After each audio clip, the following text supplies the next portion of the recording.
And we are live. Sbtalksports Real Takes Over Fake Debates here with my brother Sean Webb. We are back at it again. It's Friday. I done partying for the holiday, Sean. I'm back, ready. Let's get it cracking. I'm cool. Enough tequila, no Hennessy. No Hennessy, just tequila. I'm off the tequila now, so I have to go. I'm a light boy now. But how you feeling? How was your holiday? I'm good, man. You drank more Hennessy than I did. I didn't drink none. But yeah, man. Good holiday, man. Happy New Year to all the folks out there. Appreciate y'all for always, and hope y'all 2024 is getting off to a great start. Yeah, I appreciate that, man. So look, it's New Year, new Real Takes Over Fake Debate. So look, guys, y'all been seeing us going crazy all the time with just being Sean, but we coming up bigger. We gonna move up bigger, do bigger things. So obviously, it's been a big trade market thing going on with this guy named JustinFields. Should they let him go? Should they keep him? You got CalebWilliams talking the draft. So I had to go get my friend. Salute to him coming on the show. We got my boy Cdubb of the ChiBearsCentral podcast, Cdubb of the CalebWilliams podcast. So I figured who better else to go get Sean than Cdubb, who he's like an inside. Cdubb, how you feeling, bro? Welcome to the show for the first time, bro. Hey, happy New Year to you fellas, man. What's the word, man? I'm feeling great, man. Football, great, man. Zach LaVine back. It's all good. Let's see what's going on. You see, I got it on me. Man. I got it on me. But look, man, it's getting like obviously we going through a little tough time in Chicago when it comes to our sports teams. I feel like the Bears is in position to take this team to the next level. But when it comes to taking the team to the next level, it comes with tough decisions.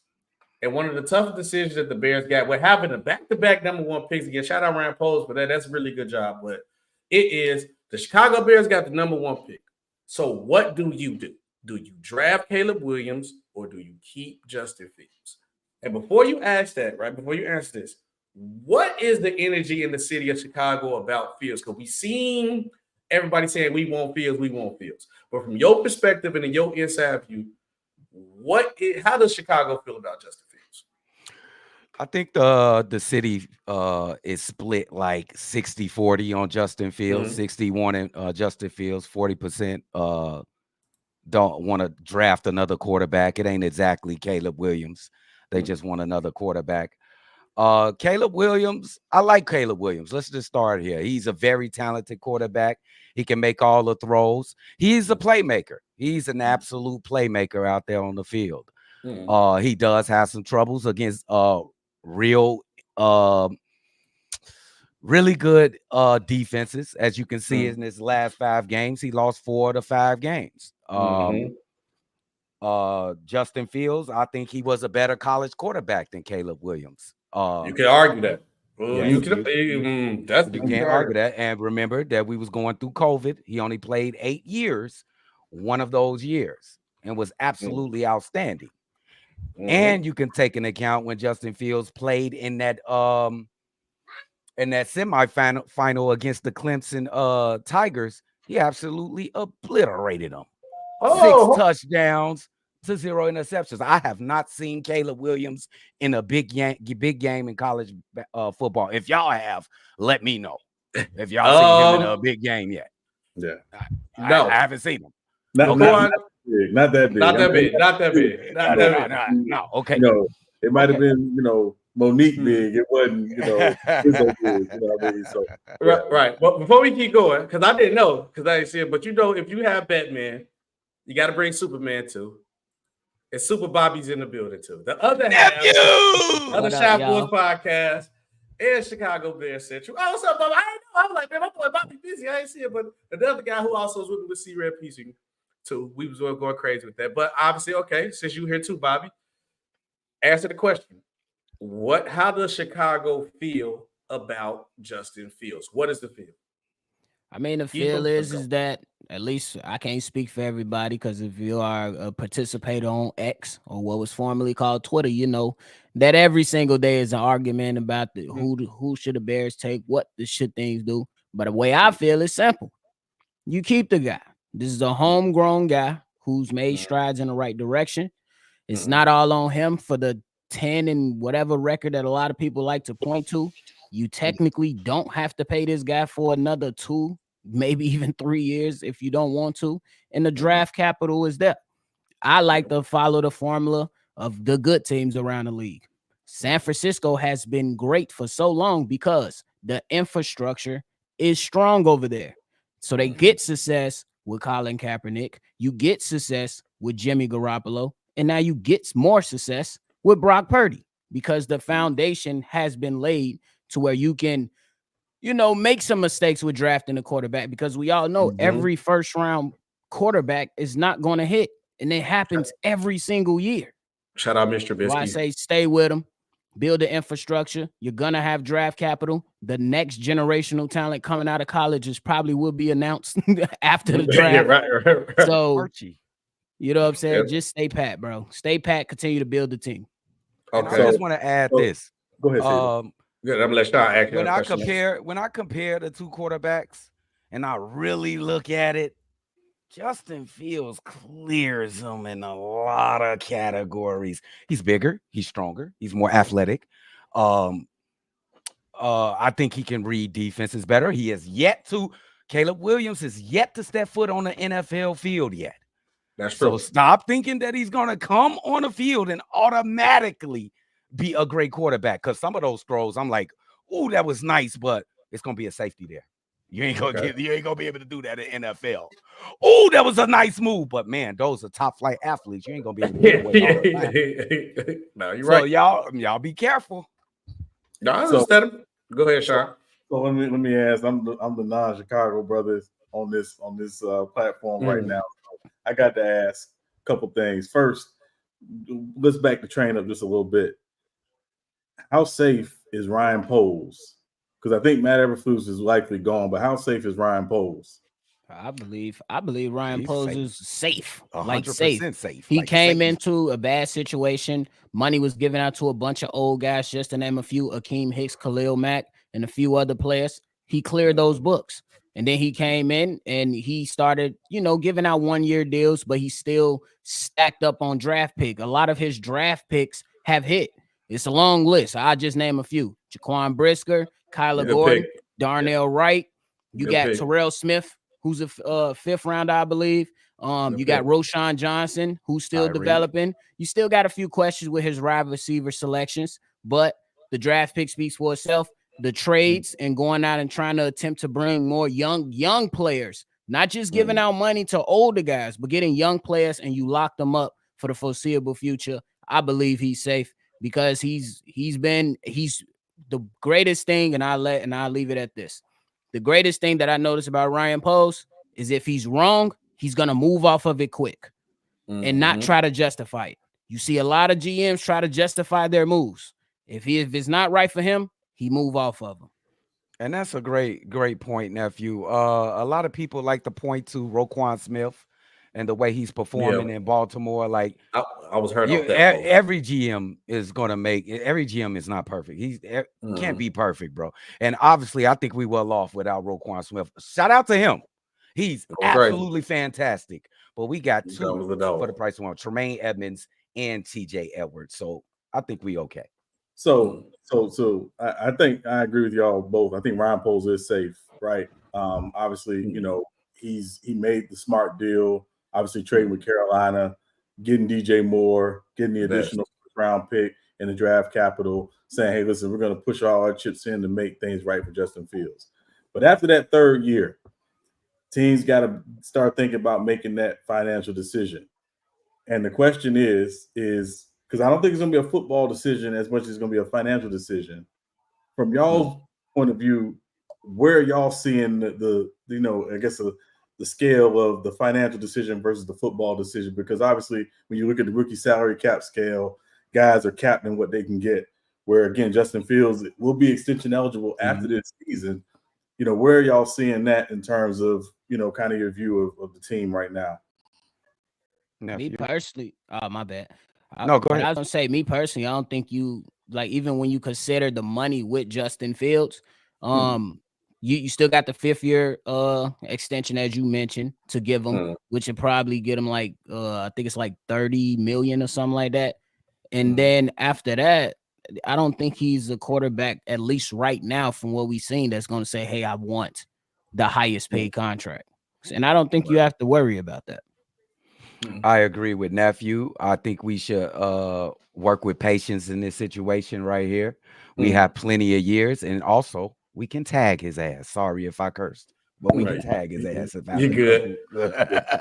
Yeah, Now, go ahead, Sean. I mean, and I think the good thing too, right, is the Bears are in an enviable position, right? Because we know there are other teams out there who want quarterbacks. Yes. Whether it's the Bears have the opportunity to trade the first pick again to get future draft capital, or team steps up and says, "Hey, if you're ready to move on Justin Fields, we're willing to offer, significant draft capital for Justin Fields." So I think just from outside looking in, the Bears are in an enviable position. That said, I think the big question, and again, y'all are plugged in. Matt Eberflus is gone. I think everybody kind of figures. Hopefully, no, I think he's here. You think he's here? You think he's I think he's here to stay, bro. Yes. The number one reason outside of the bad record that he has buy-in, bro. Right now, the buy-in is something that you need. And he has a lot of egregious things on his resume. Don't get me wrong. Yes, he does. But when you got new guys coming in and speaking highly of this guy, when you got guys that say they want to play for Flus, and you see that, bro, if they don't screw up the game, you beat a playoff team in the Cleveland Browns with the #1 defense, bro. Yeah, and we know teams, you just got to learn how to win. And I think that's what it is. And I also, last point, I would like for them to try to stick with some, oh my God, I can't believe I'm saying it, continuity. Don't you ever use that C word? You got to establish some consistency, man. We can't keep going through this carousel of quarterback, coach, fire, quarterback, coach, fire. At some point, he got some momentum. I will at least for this right now, let him have next year. I would agree with nephew and say he definitely has the soul of the locker room. They absolutely love Eberflus and they playing for him. And also, let's be real, the Bears won 3 games last year. They have a chance to win 8 games when they play the Packers. That is an unbelievable improvement. We didn't think he was going to win for him. For him as well. So we didn't think we was going to win a Super Bowl. Maybe we thought we was going to fight for a wild card spot. And I think we did at the end here. We fought for a wild card spot. But I think it's everybody's okay.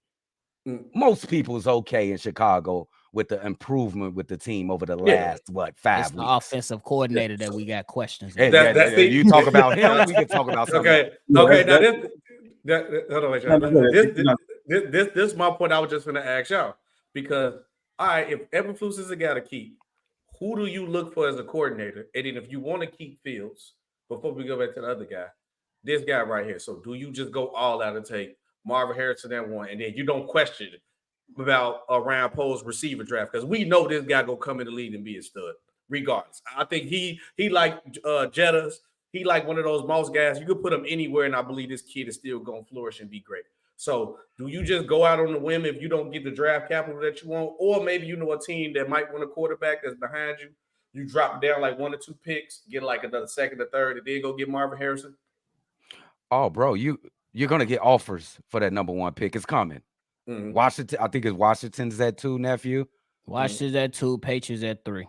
Oh, it's coming. They both need a quarterback. They're going to offer, and then you can still get Marvin Harrison because both of those teams want quarterbacks. So you can definitely draft Marvin Harrison Jr. at 2 or 3, and you can get extra compensation for that as well. So the Bears are in a great position right now. Great. Yeah, me personally, I think it'll be a bad move if you don't trade the first pick, unless you feel like Caleb Williams has blown your mind. That's the only way you keep the #1 pick. If Caleb Williams has blown your mind, you take Caleb Williams. If not, you trade back. You get the capital, and you trade back. You can still get Marvin Harrison Jr. And I ain't gonna lie, Cdubb might not want to hear it, but it's okay. I wouldn't be too mad at Romo Doomsday either. Shut the hell up. Well, or the guy, the tight end. I mean, the tight end for Georgia, nice too. So I wouldn't go tight end early. That's just not there. But that's what I'm saying. You can trade down that deep. You can probably get a first. I mean, it's say if been you thrown trade out, down to like number 10 or something, you go get the first from next year and like the second from this year, so you can just stack the deck. If you trade down to 10, I'd rather go defensive edge. Just give me if Jared Verse is still on there, or you take the best available tackle. I feel like there's many different ways that you could take than just getting a tight end that high. And I feel like you don't trade past third pick because I want Marvin Harrison Jr. That's just me. You do not trade past New England Patriots. I'm sorry. Facts. I think it would be interesting, right? Because I think Washington is actually probably going to go veteran route. I don't think they're going to take a quarterback this high. I think because they're going to have a new head coach, presumably Bill Belichick, but that's another conversation. I don't think he's going to go with a young guy. I think they're going to be in the Russell Wilson market, quite frankly. If you go with Bill Belichick, I can see that as well. I can see that happening too. Really? So, going Bill Belichick, he's going to get a guy. Like he doesn't want to deal with kids, bro. That's just not his style. And we know why Bill is still coaching. Bill's still coaching because he wants to break that record. Exactly. Yes. I just question if Bill can deal with this type of quarterback, Russell Williams, like an athletic or like a running style quarterback. When is Bill Belichick? That with Cam. He had Cam Newton. How long was Cam playing? But he was there for him though, so he. And then COVID too. COVID played a part in that too with throwing him off. And and remember they had Jacoby Brissett for a while in New England. Yep. Jacoby was kind of a dual threat. He was younger Jacoby, not this age. But younger Jacoby, he was kind of a dual threat guy. So Bill would do it. I think he would. And again, I think his thing is wherever he goes, and I'm saying Washington because they just seem to be the prohibitive favorite. I think Bill should go to the Chargers. I think. I believe I would take, and the reason why I was talking about Eberflus earlier is because I believe the Jim Harbaugh sweepstakes is going to come down to the Chargers and the Bears if they move on. Because you got the Harbaugh tie. Obviously, we know he played in Chicago. Cdubb, I'm sure you probably remember back in the day. But yeah, I think he still has a great deal of affinity for that franchise. So I think it's gonna come down to those two teams if Eberflus is out of a job. But y'all think he's safe? I ain't even gonna lie. I had a take about Harbaugh. I think he'll be a fool to leave Michigan. Not just because I'm a fan, y'all. Not just because I'm a fan. He definitely a fan, the biggest fan. But I'm just saying. You're not wrong because I think the only reason why he might leave Michigan is because of the scandal. If the scandal wasn't going on, he's staying. That's the only reason why he's leaving. And they plan on messing with him again, like bothering him again next season. So that I can see it, but I also feel like if it ain't nothing really coming down, bro, you got all player personnel control. You really got nobody to answer to. Your team went to bat for you while you were suspended, saying free Jim and weighing all this stuff. They fought for you. Yeah, how but do you leave that? I don't know. The problem is Nephew, let me ask you a question. Do you see the personality of Jim Harbaugh and Ryan Poles coming together? It's gonna be a problem regardless. That's he still had beef with Kevin Warren. No, he coming here. He coming here. He ain't gotta argue about it. He coming here. Go ahead, Sean. You for the action? No. I was gonna say, to your point, Bobby. It's Pete Carroll in 2010 all over again. I don't think Pete Carroll leaves USC in for all the stuff. I'm with you on that. And again, the NFL, obviously, you don't have to deal with NIL. You don't have to deal with the transfer portal, which is elements now in college football that a lot of coaches don't want to deal with.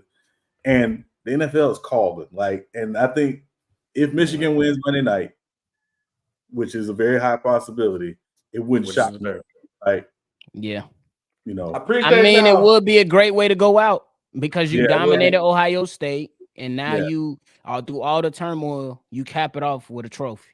You know what's gonna happen, right? He gonna win. I'm out. Michigan is suspended. They can't compete for no bowls for like 3 years. That'd be so wrong, bro. That transfer portal gonna be crazy. But it definitely still can hit the university. Yes, it could. Yeah. Okay. So, go ahead. Now the next thing, right? Because obviously, but we got to go into the reality of the fact of the Bears could let him go because at the end of the day, and we like Fields because I think if Fields go to Atlanta, it's a wrap. I'm telling you, he already complained that he hate playing in the snow. He gonna be in the dome. He gonna come there with options. The defense is already good. Cal Pitts will actually look like Kyle Pitts if he get Justin Fields in. Imagine the option B, John Robinson and Justin Fields play. I believe Atlanta will give up I think Atlanta got the 10th pick. I think they will give up their pick to get Justin Fields. I'm dead serious. But Ryan, at the end of the day, Ryan Poles did not draft Justin Fields. So technically he is not his guy. And usually when guys be in that position, they want to get their guy. But the other problem with Caleb Williams is this. One, we talked about Matt Eberflus. You got to change your coach. So you got to get somebody who fits your quarterback scheme or at least a coordinator. Then two, does this guy want to be here? We already see he made the comments about what teams want to play for. The Bears went on that list. We ain't gonna go through the list. He also was liking tweets about him not being in Chicago. So one, does Caleb Williams want to be a Bear? And then two, as you guys as insiders, not even necessarily an insider, as a fan of the team, do you want a guy who's going to be the main position on the field who don't want to be here on your team? I'll just start it off by saying no. I just don't think he's made to be quarterback of a blue-collar city like this. I'll just get petty, paint his nails, and you know, I just be petty. I just don't see him as a blue-collar quarterback for the Chicago Bears. It's just not my speed. And realistically, I think he's too short. I think he's just not better than Justin Fields to me. He's just not better. I mean, but I would say, why wouldn't he want to? If the Bears if the Bears are telling you that they're going to select you, that means they want you, and you are coming into a good situation. They can still add around them. You got a number one receiver, an ascending tight end, 2 solid running backs, a building offensive line, a defense that has been putting themselves on the map since they got Montez Sweat. Why wouldn't he want to be here? I just say he'll be all right if he was the selection. He'll be happy because he could have went to a worse situation. That's true. Yeah, and also, I mean, if we're being real, I don't think it's a lot that Caleb Williams is the number 1 pick or the number 1 quarterback taken, because I think there are teams that are higher on Drake May from North Carolina because he fits the prototype. The prototype. I get what you're saying. The proto. The proto white. But anyway, I don't think teams are totally, locked in on Caleb. That said, if just one last follow up on Justin Fields, what if Justin Fields puts the Bears in a Kyler Murray position? So you remember a couple of years ago, Kyler Murray was after his 3rd season and was like, "Hey, I want my extension now." What do you do? The Bears don't move like that. I'm telling you right now. They don't move like that. What's the name of that backup? That boy can be in. That boy be playing for 18 weeks in Chicago. What's that backup again? Badger to be right in the game, right there with the tattoos. To me, that'll be that's really gonna touch Ryan Poles, because Ryan Poles has been a guy that's, at least from what it appears to be, is a guy that say, "This is my offer."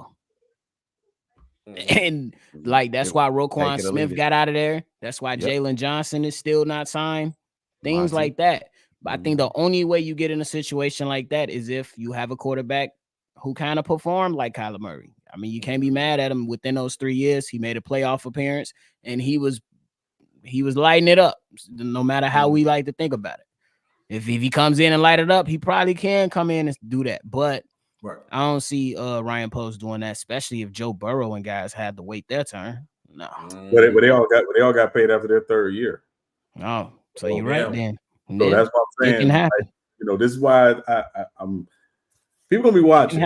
It's gonna be very interesting to watch how the organization handles this, this situation, obviously, and outside looking in, again, I'm curious how much they're gonna weigh the financial versus the football. Because I agree. I think Justin Fields is still ascending. I think he's shown he can be your guy. But are you ready to check? Sean, I'm with you on that. It's a tough question. Sean, Bobby, Cdubb, I'm trying to tell you, the offseason is going to be crazy. They're going to bring out so much bad news that how the Bears don't want Justin Fields. They ain't going to pay him because the Falcons want him. Your Saints will love to take him right now. They will take him over Derek Vehicle any day of the week. And what was the other team? The Steelers. If Justin Fields to find his way to the Steelers or the Falcons, he is going down. And I'm trying to tell you, the kid got the talent. And it's going to be situations where, teams will bring out a bad story or two. Where we see this with the next thing, I got to ask, I know you guys got to go do the Bulls game too. you gonna see that because this next player we talked to about basketball, they're doing the same thing for him. And now when they do that, because now they're trying to make it lighter, well, let me get him for the cheaper look, bro. You know, you got this going on. You don't want to pay him anyway. Let me do a better. So now he might be worth that 10th pick, but now they're gonna try to give him a second and a third for JustinFields, and then try to move on. So that's something that you guys has got to deal with. Before I let y'all guys go, cause I know you got to do the Bulls game. Who the Bulls play tonight too? Charlotte Hornets. Oh yeah, we go get that dub. I went to the game. They played the Hornets too. We put that work on them too. Zach back, but yeah. Speaking of Zach being back too, because see, this is the problem that I have. Tank talking about salute SB. He said how you feeling knowing y'all probably trade Zach LaVine for Chris Paul? That's not happening. That's not happening in a million years. If that happened, I would not. You will not see any Bulls merch up here. I can tell you that right now, bro. What? No trade market. Zach LaVine is back. So obviously everything been going on there. Zach ain't got no market because Kobe White and the boys been hooping. Andre Drummond looking like Will Chamberlain on the boards. They saying all this thing about Zach. And, you know, even it came out with the Lakers they tried to lowball us on an offer saying we doing you a favor about taking Zach, or we don't know if we want Zach for the contract. No, I think it's a problem with that. But obviously with Zach coming back, two-part question. Zach coming back, obviously you want to get traded. So what should his mindset be coming back to the team to get traded? And then what do you expect from Zach? His mindset is I got to prove that I'm actually can be traded for. I'm worth something out here because people saying he has no value on the court, which is crazy to me. This no trade market for Zach LaVine, I think it's a bunch of BS, to be honest, bro. The teams are just playing hardball and you know, seeing what the Bears are willing to give up Zach for the lowest they could possibly get. But eventually they're going to cave. You got the Lakers. They need some help over there. You got some other teams out there that desperately need another player. Zach LaVine today, I think he's going to try his best to fit in. He's been sitting on the bench and he's been watching his team play a better scheme, better way of playing basketball, a competitive way of playing basketball, sharing the ball, pass the ball, running up and down the court. So we'll see. It's going to be interesting to see. It's definitely going to be interesting, but I always say there's a market for just about any player, especially when there's a player that's an all-star caliber player. If James Harden can be able to move himself out of the way of 3 locations, Zach LaVine can move himself out of 1. It's okay. And I'm kind of on the side of Cdubb here. I think it's just smoke screens right now. Because we know that right now the Lakers, they have lost 8 out of the last 10 games, and Anthony Davis's last 5 games have been putting up almost 30 points and still been dominant, and he's healthy. You cannot waste that. You cannot waste that if you're the Los Angeles Lakers. And then if you another team that probably needs some help and you're trying to make one final push, why wouldn't you go get a player? I understand that the contract is a thing, but let's keep it a buck. You can still it's always something you can do. It's always something you can do. Can I say something real quick? This is the problem with sports media today. So I heard Stephen Laude Smith the other night talk about Zach LaVine's contract is untradeable. That is the dumbest thing I've ever heard in my life. There is no contract. I'm so like, yo, what? That is untradeable. That's the stupidest thing in the world, right? Absolutely. The Bulls really want to move off Zach LaVine. They have assets they can attach to Zach LaVine if they really want to move Zach LaVine that badly. I don't think the Bulls want to move him that badly. However, Agreed. If there's an opportunity to still be competitive and move Zach LaVine and the right deal comes along, I don't see the Bulls not picking up the phone. Right. Which is what we talked about a couple months ago when this whole thing leaked that the Bulls were talking about moving off of. First of all, we shot Jerry Reinsdorf, gave him that massive contract anyway, because Jerry Reinsdorf never given anybody a massive ever. So this whole thing of he can't be moved and this contract can be moved, that's horse crap. What do the Bulls have that could be attached to the contract if they want to move it? And what are they willing to take back if the goal is to remain competitive? Personally, see what it's like with him and Caruso back, see how they mesh into this new found way the Bulls have figured out how to play under Billy Donovan. Shout out to Billy Donovan, too, for not shout out Billy. Yeah, absolutely. Shout out Billy as well. But let's see how this meshes. And then maybe hold on to Zach this season, and then in the off season, when it's easier to make these deals, these movies, make these huge deals, if there's a deal out there, maybe you do it. Or maybe there's a deal out there where there's somebody disgruntled who says, hey, you know what? Get me out of here. And maybe that's a person you pair with Zach and Voos and, you know, possibly Lonzo if he's able to make it back. And then you got a competitive roster. So if your goal is to still compete. So this whole thing, he can't be moved. It's the worst thing. It's just stupid. Stephen A., you stupid. It is stupid. It is stupid to me, in my personal opinion. Because again, I always point to James Harden. You was able to move him, even if you were the team on the other side that didn't really get the greatest return. We could say that the 76ers didn't get the greatest return. We can say that. They got Robert Covington and Nicholas Batum. Solid players, but nothing compared to what James Harden is or what people believe that he can still provide to a team. So yeah, it's always a market, bro. He's providing. They give him some props. He provided this year. He is going crazy. But we are. Hey, I'm gonna go right with what Kendrick Perkins said. We know they're gonna win games.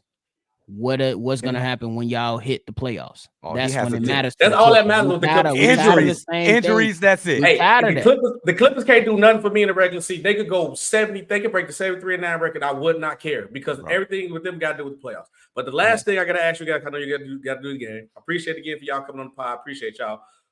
What is the minimum that you would take for Zach LaVine? Obviously, with the no trademark, what is the minimum? If you could do a team, you could do a team. But if you're just saying, like, put it in a general perspective, what's the minimum you take it for Zach? First, young player, 2 seconds. What's the bare minimum you would take and you'll be happy as a fan? Like, okay, that's cool. Me personally, I'm looking at the assets. Can you add a player in there? Sure. But I think that for me, the most important thing will be the assets. I seen a trade out there that could sit. You ain't getting Reaves from the Lakers, but it was Rui, D'Angelo Russell, and like another player and like a first round pick. I didn't really like that, but it was okay. But I think one of the more that was intriguing a little bit more, but it still was a type of trade was Harrison Barnes, Kevin Huerter, and Davion Mitchell. That's something I'll probably entertain depending on what the assets that are attached to it. Get rid of Harrison Barnes, and then you still got 2 young players in Kevin Huerter and Davion Mitchell. I'm not too mad at that, but I'm going on the side of Sean. See how this thing play out and wait until the offseason to a guy that's disgruntled come out and see if you can get something better. Yeah, I definitely want to wait until the offseason too. I like that idea from Sean, but this front office has been screaming win now for the whole season. Yeah. So all these draft picks and stuff like that's cool. But we want players that's going to help us win now. If we're going to believe what the front office has been telling us all season. So that's what I want. I want to see y'all go through with the plan. So get some players in here that's going to help y'all win some games and fight your way into the playoffs. Yeah. And Bulls management, please don't trade for D'Angelo Russell. Oh, please, no. Trying to tell him. Yeah, D'Angelo Russell is like that girl you meet and you go out with her the first time and she cooks for you and it's the best meal you ever had in your life, but you realize that's all she can cook. And that one night stand was busting. But then one Alfredo meal. They had the thing. Yeah, she had the shrimp Alfredo and the steamed broccoli and the bread all laid out. Right. Had the spread and the spread everything. The spread it's over. Like, no, you ain't getting this. You get hamburger helper from now on, bro. That's all you get. Hamburger helper and hot dogs. 3 months later, she like, what you want from McDonald's? Hell, once again, hey, the link is in the chat. Subscribe to my brother's channel. They do Chicago Bears Institute. Check that out too. But there's Shy Bulls podcast. They going live tonight at 30 minutes for the Bulls game right now. Go there, show some love. Say SB sent you. Show my brother some love. Appreciate y'all. I appreciate y'all for coming on the show, bro. I appreciate y'all. Y'all the first guest of the year. It's officially the first guest of the show. So if anybody had to be doing it, had to be y'all, brothers. I appreciate y'all. Thank you. And see Red, whether you like it or not. Tell them something.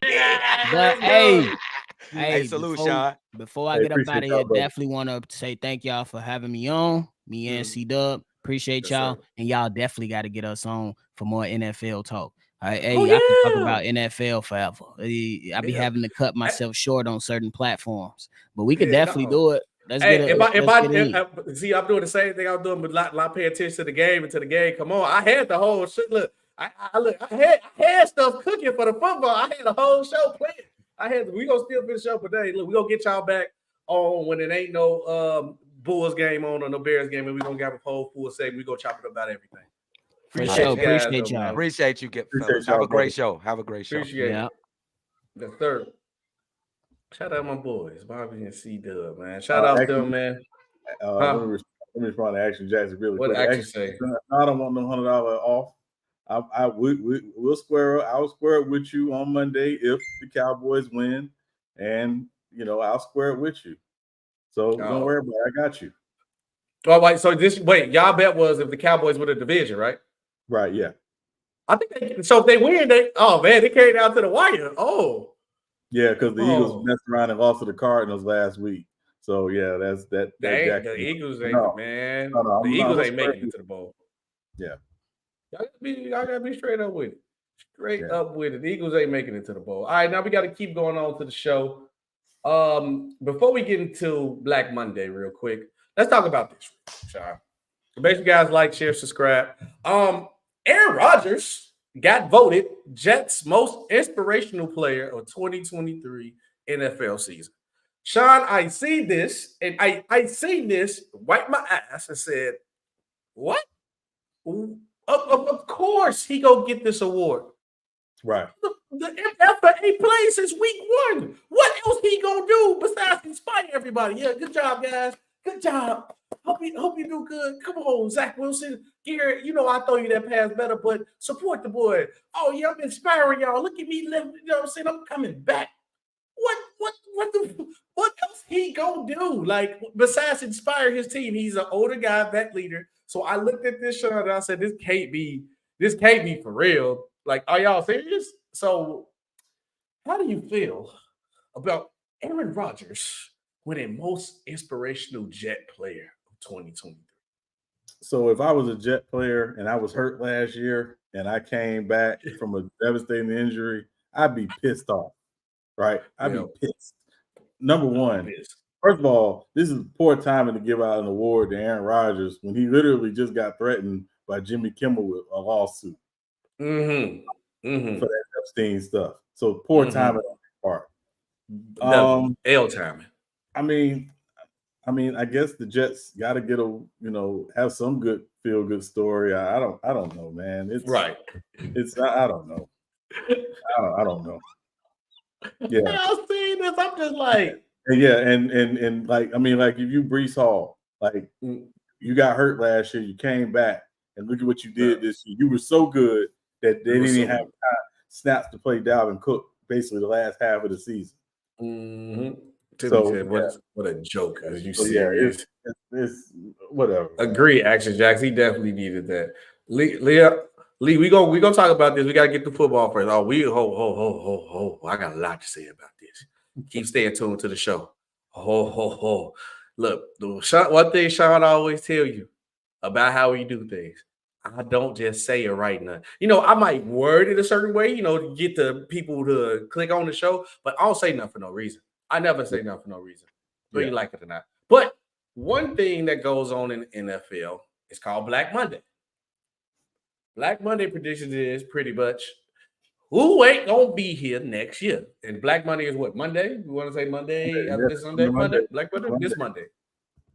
Sean, who is your prediction? Well, you see, you can't use Matt Eberflus. If Matt Eberflus pick, you see the Bears Insider Boys said they like him here in Chicago. So you probably can't say him, Sean. But who on your Black Monday? I'm going to explain it again. Black Monday is when the coach ain't going to be there no more. He's gone. Monday is his last day. Your 2-week notice, your day notice has been put in. So who is your Black Friday prediction, Sean? So Black Monday. So a couple Black teams. Monday, I'm sorry. No, you're good. No, you're good. So Black Monday, a couple teams to look out for. Y'all convinced me the Bears might hang on to Eberflus. I had Eberflus on the chopping block, but they may hang on to him. Possibility. No, there's always one surprise firing, right? Every year, there's always one surprise. But obviously, Ron Rivera's gone. Yes, sir.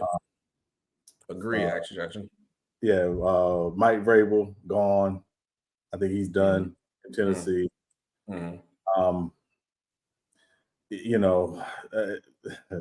I I know one guy gone already. He got fired before Black Monday. Well, yeah, I mean, we're not even talking about the 3 jobs open right now. Obviously, hey, we call them in the green goblin. Listen, I'm gonna be real with you. I don't think Arthur Smith in Atlanta is safe. I think he might be. Be gone. Short of them getting lucky because they need help to get in the playoffs, and they got to beat the Saints on Sunday. I think he may be gone. It's so and there was a prediction. They said it's going to be as easily as 10 head coach openings. I think that's an amazing amount. It rarely, if ever, is that many. But I think it's going to be. Those are the 3 guys I would look at. Definitely Arthur Smith, Ron Rivera, Mike Vrabel. I think those guys are gone. I think they're done, including the other 3 head coach openings. I think it's pretty much around the same area. Obviously, I got the guy from Washington definitely going for sure. I was iffy on the Titans because I'm like, maybe because we Will Levis with the young guy, maybe you don't want to change it quick, but that's definitely a possibility. Like you said, obviously with the Chargers, I'm happy that job has been open. Bill Belichick don't count because they parted ways. For me, Sean, did you say the guy from the Saints already, right? Did you say the guy from the Saints? I think he's up in the air. I think he's really I think he's gone. I want him gone. I know you do. I want him gone, and he can take his vehicle with him. I want him gone. Take your keys. Take your keys. Yeah. You drive on out of there. Take your 92 Hyundai with you. Yeah, get gone. Yeah, no, and I can definitely see that happening. The only problem that I have too, Sean, though, is like, okay, if it's 10 openings, possibly, right? What 10 coaches is out there? Do you see Eric B getting a job? You got Harbaugh. I know everybody thinking like Mike Tomlin might leave Pittsburgh. Mike Tomlin is not leaving Pittsburgh. So everybody who thinking that, let it go. He only leaving Pittsburgh if he chooses. Like how Belichick can say, we agreed to both part ways. That's the only way it's going to happen. And I don't see him leaving. Everybody, RC tried to start that he needs to leave. No, it ain't going to happen. It shouldn't happen. And I'm thinking he's going to stay. So for me, I'm going Commanders. And I think Commanders is the main one. Because I hope the guy from the Raiders still keep his job. And I'm looking down the list at like teams, even though the Texans. Yeah, my main 2 picks is the Saints head coaching job and the Commanders head coaching job. Now, what about the guy? Did you say the guy from the Cardinals? No, he's first year. He's his first year. First year is his first year. Okay, cool. I thought they still had that old guy. Okay, so if it's first, okay, so he gonna keep his job. No, they fired Kingsbury last year. Kingsbury, yes, they did. I do think, though. I mean, obviously, we got the openings now. You got the Chargers, you got the Raiders, you got the Panthers that is currently open now. There's some candidates out there. I think what you're going to see, though, SB, this cycle around is actually more defensive guys get opportunities to be head coaches, provided they can get the offensive coordinator they want. Bring in. So you might see, Raheem Morris or Brian Flores, guys like that get an opportunity. Dan Quinn get a second opportunity potentially. Because I think he did a good job in Atlanta. Obviously, we know what happened with the Super Bowl, but he did a really good job in Atlanta. So is he ready for his second opportunity? I think you're going to see more defensive guys get hired than we've seen in the past. Tiff said the Giants guy getting fired. Do you believe that? No. He was He went on they made the playoffs last year. They won a playoff game last year. Obviously, they had a lot of injuries, losing Daniel Jones. So I think he's safe, at least for now. They did just make the playoffs last year, but now they won a playoff game. And they won a playoff game too. So I think he get time. He get a couple more years just off that in return. So now they like him. They like him. And then my question to you is, what job is the most lucrative? What job you look at in the NFL, you'd be like, yeah, that's the best switch to go to. For me, and actually Jackson on here right here. I think the Chargers, and I'm not saying it just because I'm a Chargers fan. I'm looking at you already got your quarterback, you got established receivers. I don't know about QJ. QJ is a different story. I don't know about him. We might have missed a beat on him. You got a nice running back, solid line. You got the defense. You got talent on the defensive side. You got K9. You got Darvin James. You got Khalil Mack. You got Joey Bosa. I'm looking at if I'm gonna come into a coach. If I'm a coach coming to a situation where I can win now or compete now. I think the most lucrative job out there, it has to be the Chargers. That's me. But Sean, what's the best job out there for you? You gonna think I'm crazy, SB? It's the Bears. Mm. It's I the mean, Bears. if they get rid of their coach, then yeah, for sure. Well, yeah, and if they get rid of their coach, if they get rid of the coach, yeah, I think it's the Bears. They're gonna have a lot of cap space, and you got a lot of draft capital. You want an opportunity to come in and build it with some pretty good young pieces and continue to build. I think it would be the Bears if move on from Eberflus. And again, there's always one surprise. He could be it. He could be the surprise. Again, not a given, but yeah, I mean, so yeah, I think it would be the Bears. The Chargers going to have they got some serious cap issues. Yeah, we do. They're about, I think, last I saw was about $55 million over the cap going in all season. So, and you're going to need a new GM there as well. I don't know if they'll keep the interim guy who's been filling in since they fired Telesco. So yeah, to me, it's actually crazy as it may sound. It's the Bears, if obviously. It's not crazy to sound because they got open opportunity. Like they had 2 years with the number 1 pick. They got more draft capital this season, pretty much. Now this coming up off season, they had a lot of money. Honestly, Brian Poles should be happy because I give him a 3 or 4 year span, but he has to do something because anybody, if I was ever a GM, I wish the dice would have rolled how the Bears offseason these last 2 years went. You literally retooled the team and got the top draft capital in the offseason where you can make a championship caliber team. If the Bears, I'm sorry, you got 2 number 1 back-to-back picks. So even if you ain't get the top of the top player, you could have traded down like you did and got something for that. If the Bears are not a championship caliber team, they don't necessarily have to win. If they're not competing for a championship within the next 3 to 4 years, Ryan Poles failed as a GM. I'm sorry, he failed. Yes.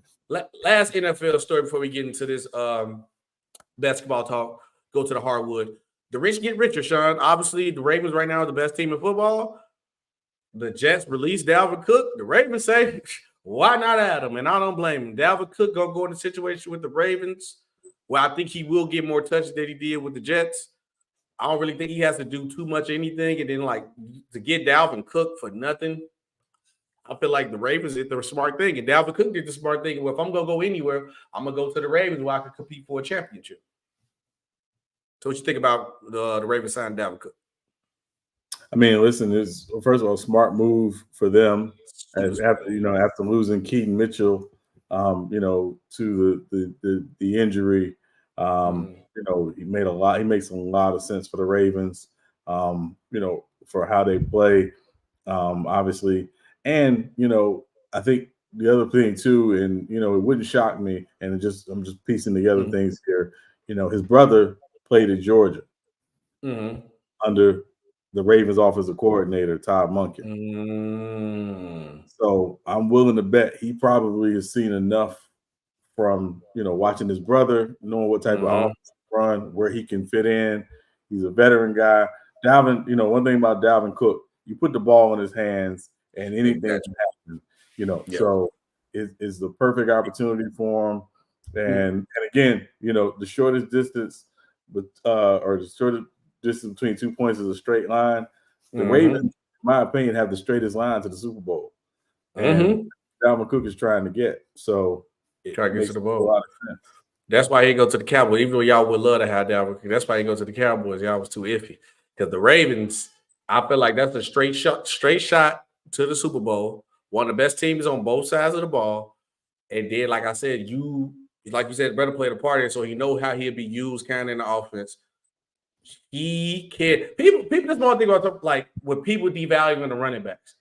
Let's not act like just because Dalvin Cook went to the Jets, they do this with everybody with these backs. They go to a different team. The team don't like them, even with Le'Veon Bell. Let's not act like a year or two ago, Dalvin Cook was one of the best running backs in the league with the Vikings. So let's stop acting like that. And now he's going to go to a situation where his job is going to be easy. he is going to kill. It's the reason why the Jets signed him. But, I think if Aaron Rodgers played, we probably would have seen him more. But you know how it is. But that's, like I said, the rich get richer. Shout out the Ravens. This was an excellent move. I give it an A+. You get a talented player for pretty much pennies to the dollar or to nothing, you take them. Let's get on to basketball now. I appreciate everybody liking. Make sure you guys like, make sure you guys share, make sure you guys subscribe. Let's go. So, Sean, reportedly, the Lakers are losing patience with Coach Darvin Ham. 50-50 understandable. Austin Reaves said the vibe has been SHIT. Ham's tinkering with these lineups has caused a rift with the Lakers. What do you think about these reports? I mean, it's the Lakers, right? Mm-hmm. So, it's not, first of all, SB, it's not lost on me that ever since you put up an in-season tournament banner and, and had a champagne celebration in the locker room for some regular season games, that, because that's all the in-season tournament was, y'all, was regular season games. Is whatever. Not lost on me that happened. Now, this is the crazy part about it, right? Everybody, is it possible, SB, and I'm going to ask you this while we talk about this, is it possible that the Lakers overachieved last year? Oh, 100% overachieved. They was not a Western Conference Final team. 100% overachieved. Right. So, yeah. So, is it possible that they're actually are what they are? And that's what we're seeing the result of, is they are what they are. Mm-hmm. They had a moment, they had a moment. They put out a great album last year, but now they back to the mid albums. They back to the mid. They pulled the Nas, they dropped the Illmatic, and then everything else was put a Nas. So I think this is the interesting thing, because everyone's like, "Oh man, yeah, the Lakers be right back." I said, "Listen, your best player is going into year 21. The other night against the Heat, he looked like a dude in year 21. Mm-hmm. And for the record, I want to say this though, right? I don't watch all y'all. Now I know some of y'all Lakers fans who watching the stream right now, and make sure you send it to a Laker fan and clip it to him. I don't watch all you Laker fans.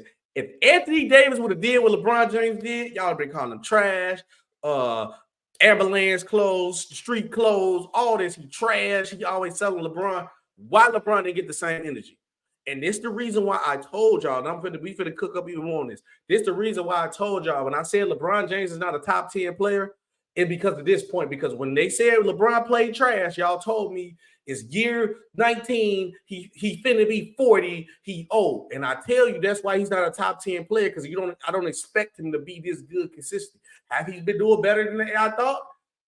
1,000%. You tip your head to him. But if you're gonna be labeled a top 10 player, you get that top 10 player smoke. That's why Anthony Davis got cooked every time he had a bad game. That's why KD got cooked. That's why Tatum got cooked, and Embiid, and so on and so on. When you in that category, you don't get a pass. So ain't no he's in year 39, he's 40. That's BS. And y'all not gonna keep getting a pass with excuse. So when I tell you LeBron James is not a top 10 player, listen to when I tell you this, because when he don't look like it what he's supposed to.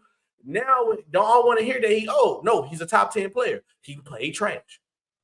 I'm sorry, go ahead. Yeah. No, and I think that's what it comes down to, right? Like, listen, it is what I've been saying about LeBron that this season, and people thought I was crazy. I said LeBron is in his Jordan Wizard years. There are some nights where LeBron is going to look like the LeBron of old. Mm-hmm. And there are some nights where he's going to look like an old LeBron. Yes. That's Jordan Wizard years in a nutshell. There were nights when Jordan was in a Wizard uniform that he looked like the old Jordan. Mm-hmm. And then it was some nights where he looked like a real old Jordan.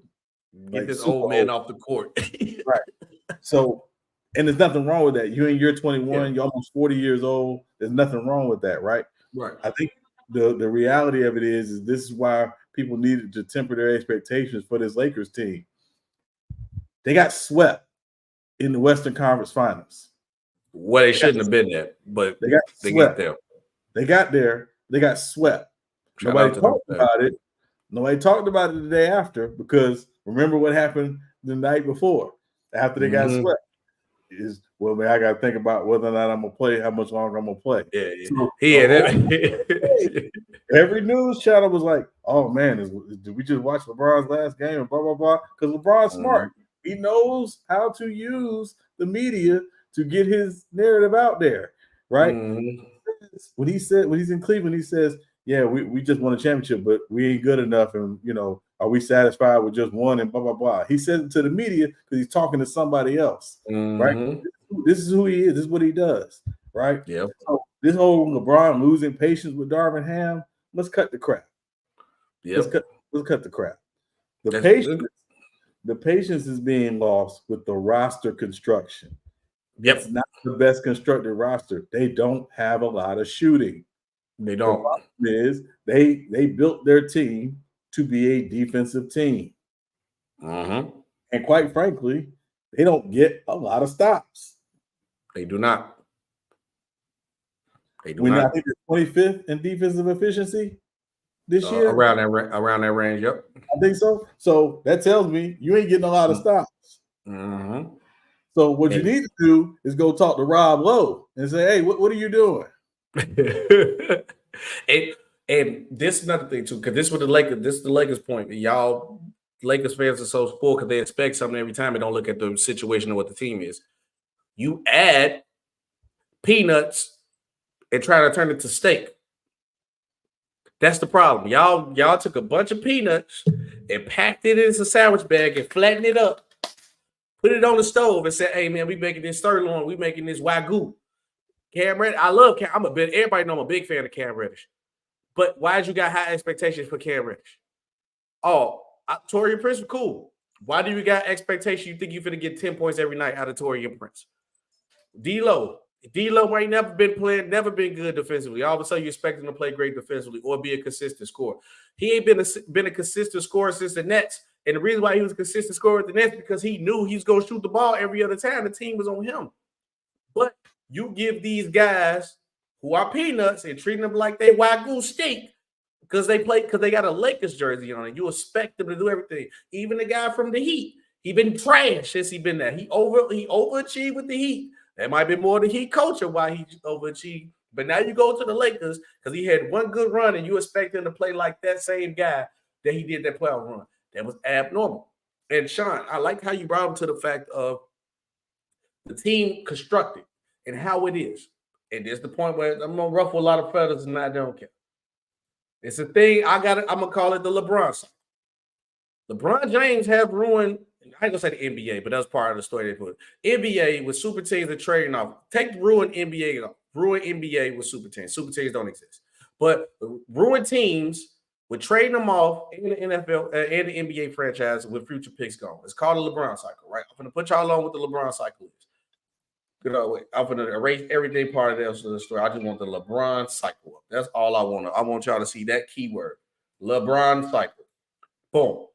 So let's put us in video mode. Boom. But we ain't getting the video, right? I'm going to tell y'all step by step what the LeBron cycle is. And we in the process of what the LeBron cycle is. And there's no knock to him. I'm going to acknowledge both sides.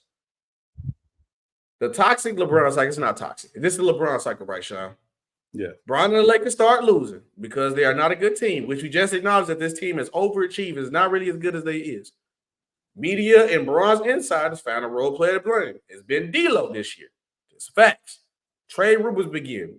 Zach LaVine, Pascal Siakam, OG Anunoby. The Lakers keep losing after this point in time. LeBron start acting like a diva. We're going to say passive-aggressive. We ain't really say diva. LeBron get the passive-aggressive LeBron. He don't want to talk to the media. He finna scrape his head off. The coaches started to get blamed, which we just talked about Darvin Ham. They saying the vibes off. Then the coach get fired and get replaced. The teams gut the future and make last-second trades to get better. Then they end up losing the playoffs. Then LeBron leaves for another team with better talent in the offseason, leave behind the ruined team of the future. I want to say that last part. Let's say this last part. Let's just stop at losing the playoffs, right? Let's stop at losing the playoffs. We're going to come right back to this. We're going to come back to this. But, okay, we're going to go to that point, right? We just acknowledge everything. And then I love that you just – MC Roberts, he didn't ruin the Cavs. He did. But we're going to get to that point of the story. Let's get back to the LeBron cycle. The cycle of which going this, Sean, that literally happened last year. The 2AT, it literally happened last year. Every step of the way. I want to make sure I look at it on my phone so I can read it verbatim because I didn't want to have it on the screen. I want this close up because I'm gonna make a short out of this. But verbatim, and I'm gonna go down the roster and tell you how it happened last year. Because who was they coach last year? Was Darvin Ham they coach last year? Darvin Ham was the coach last year. Frank Vogel was the coach before him. The one that won the championship in the bubble. The one that won the championship. They fired Frank Vogel. Frank Vogel is gone. The role player who got blamed last year was Russell Westbrook. They made last-second trades, which they did, Rui and all those other guys. Boom. You go get the team. They make a run. They get to the playoffs. They end up losing the playoffs. Because once again, we can all acknowledge the fact, I don't care what nobody says, they overachieved. That team should have not made it to the Western Conference Finals. They got hot at the right time. They took off. It is what it is. They took off. Now, the team got their future. They only got one or two picks that they could trade later on. And you can see what happened. This is part of what LeBron cycles do. Now, Sean, me and you had an argument not too long ago. Because I don't have a problem with the LeBron cycle. Because if you got the future, I'm gonna tell you what I do have a problem with. If you going for a championship, it's cool. Because like me and you argued before, we was like, would you do whatever you got to take to get that one Super Bowl and then be trash? And I said yes, and you was like, no, I'd rather have my team be competitive. I want to gut my future. I said yes because you get a championship out of the situation. I'm cool with that. But the problem with the LeBron cycle, it does not work in LA. The LeBron, you can't gut in all your future in one championship be enough. Because part of the LeBron cycle, you're gonna lose, and you might get that one off, maybe two if you're lucky. He got two with the Heat. They lost some too. He won one with the Cavs. They lost some too. He won one with the Lakers. They ain't been really good. Maybe if he was a little bit younger, LeBron, they could probably compete more. But my point is this. One championship is cool for the Cavaliers because they don't have no history. LeBron is their history. Two championships or one would have been cool in Miami because they only had one before then. It's the reason why the Lakers was trying to force the issue and not put their in-season tournament banner up. They got the most banners. What the second most, tied most, they at the top. It's the Celtics and the Lakers. One championship is not enough in LA. If LeBron was anywhere else, nobody wouldn't be complaining. We still be going through this LeBron cycle because that one chip would have been enough. In LA, Sean, that one chip is not enough. So you got Lakers fans saying LeBron tenure is a failure. And he won a chip. You know why? Because the Lakers look up. Kobe got two. He competed for multiple years. Shaq and Kobe won. They competed for championship multiple years. Magic dominated. The problem is that the Lakers won one, but they ain't been competing. And with the LeBron cycle, you're not going to compete for long. And since LeBron is old, it does not work because he can't stay healthy long enough. The LeBron cycle is going to be a failure with this. That's my thing with LeBron cycle. I'm going to let you go before we go on the second part. So, yes, to your point, the standard in LA, just like the standard in Boston, ain't one, right? When you talk about the all-time great Lakers, right, we know Wilt Chamberlain's an all-time great, right? Mm-hmm. There are people that have Wilt in the GOAT conversation, which is totally fine, totally up to them. Mm-hmm. Cool. Wilt won one championship in LA, and it was against the Knicks. They didn't even play the Celtics in that championship. They beat the Knicks. When you look at Wilt's career, Laker career, it's quite possible that LeBron is going to be in the same conversation when you talk about all-time Lakers where Wilt is. Well, I'm not mad at that either. Right? That's not to disparage what LeBron or Wilt are in their total career. We're just talking about their career as Lakers. As a Laker. Comparative to other guys' careers as Lakers. So when you talk about the Laker GOATs and you talk about Magic and Kareem and Kobe and so on and so down, yeah, LeBron and Wilt are probably in that top 10, maybe top 7 conversation.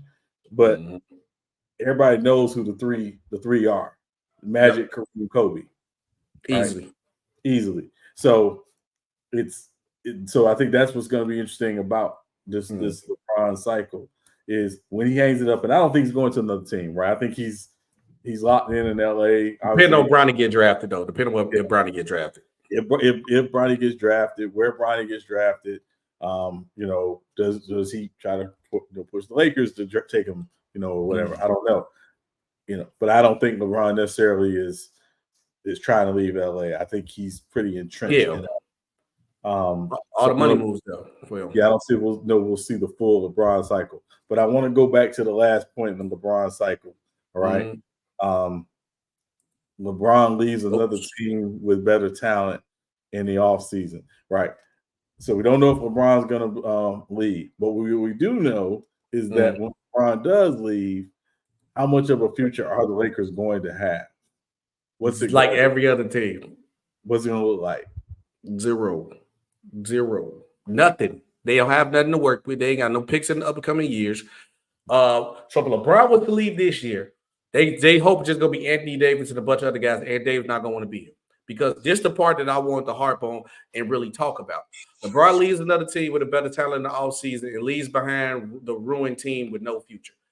That's the part right there I want to talk about. Leaves behind the ruined team with no future. Because it's been the running narrative. It always come with the LeBron and Jordan debates, which I don't care who you guys to go. So don't come at me about the GOAT debate. That is a false narrative that teams just because LeBron leaves, the team is just bad. If you are, like I said, the same analogy I'm gonna use. If I got the Hellcat engine in my car and I'm building the car from scratch, but everything I put on the car is because of this engine and what I build around. I got nice parts all around, tinted windows, got the nice muffler and everything. But if I take that engine out, it's not going to be the same car. The car ain't going to move. It ain't going to be nothing. You telling me, right? The first run with the Cavs, I think the only one he might kind of get a real pass on. But because he really, really gutted. They tried to do everything they could. They didn't do a good enough job. They say, we gone. And the team was left in shambles. After that, they had no money. They had no real assets to do. Nobody wanted to come to Cleveland. That's not his fault, but that played a part in that too. But, okay, they had no real assets to work with. They had no money to make no space. Once LeBron left, they was garbage. It's not like how everybody let bring up with Jordan when Jordan retired. They literally had assets to do with their team. They signed more players. They signed great players from top to bottom. That's why they stayed competitive. You go to Miami.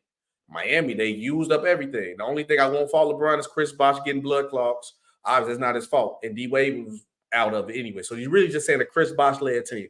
Could they still been a playoff caliber team? Possibility, because I trust Eric Spoelstra. And that was Eric Spoelstra's chance to show how good of a coach he is. But let's not acknowledge the fact like the Miami Heat was just left with this money and assets to do whatever they could. No, they was literally going to be stuck with Bosh and who was left on that team who didn't retire. And Sean, if I'm wrong, tell me when I'm wrong, because I knew the Heat guy. What real moves after signing Bosh and LeBron left? What could really Miami Heat could have done? I mean, remember they tried to get Pau Gasol. Gasol went up to the Bulls. He went to the Bulls, right? Because we offered more money. I believe we offered more money. It was more money, and way more money. And we kind of knew what the Bulls roster was at the time.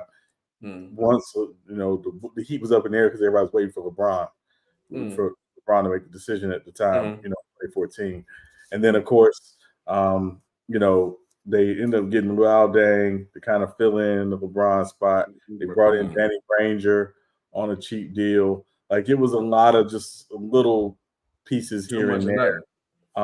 It wasn't really until they made the trade for Goran Dragic, who retired this week recently. Shout out to him. Shout out Goran Dragic. That really kind of now put the Heat back in that. Okay, now the Heat are really a playoff contender, not a championship contender, but at least a real playoff contender. So it's to your point, SB. Whenever you lose a superstar, right, and we know the superstar, and we know with LeBron, a lot of teams when they get LeBron, they build everything around LeBron.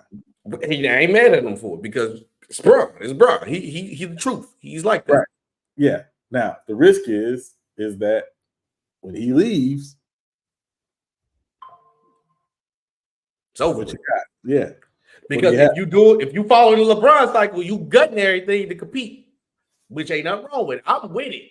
my point is the false narrative that is because LeBron left and everything is just so built around LeBron. And everybody, the team can't focus without LeBron. Every team get trashed.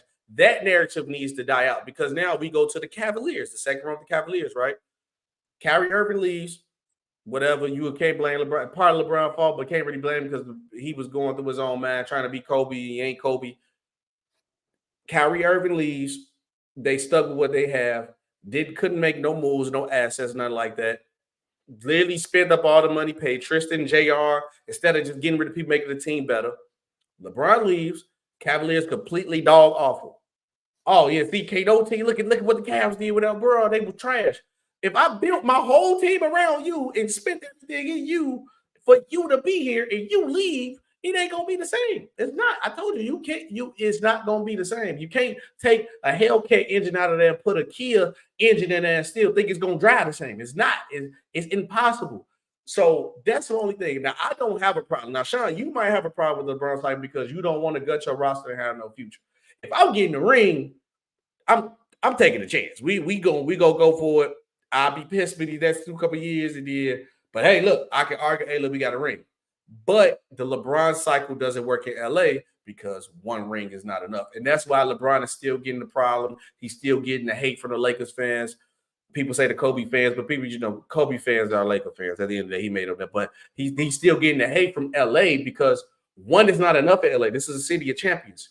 They forced them to hang the in-season tournament banner. The Lakers did not want to hang the banner, or at least not next to the championship.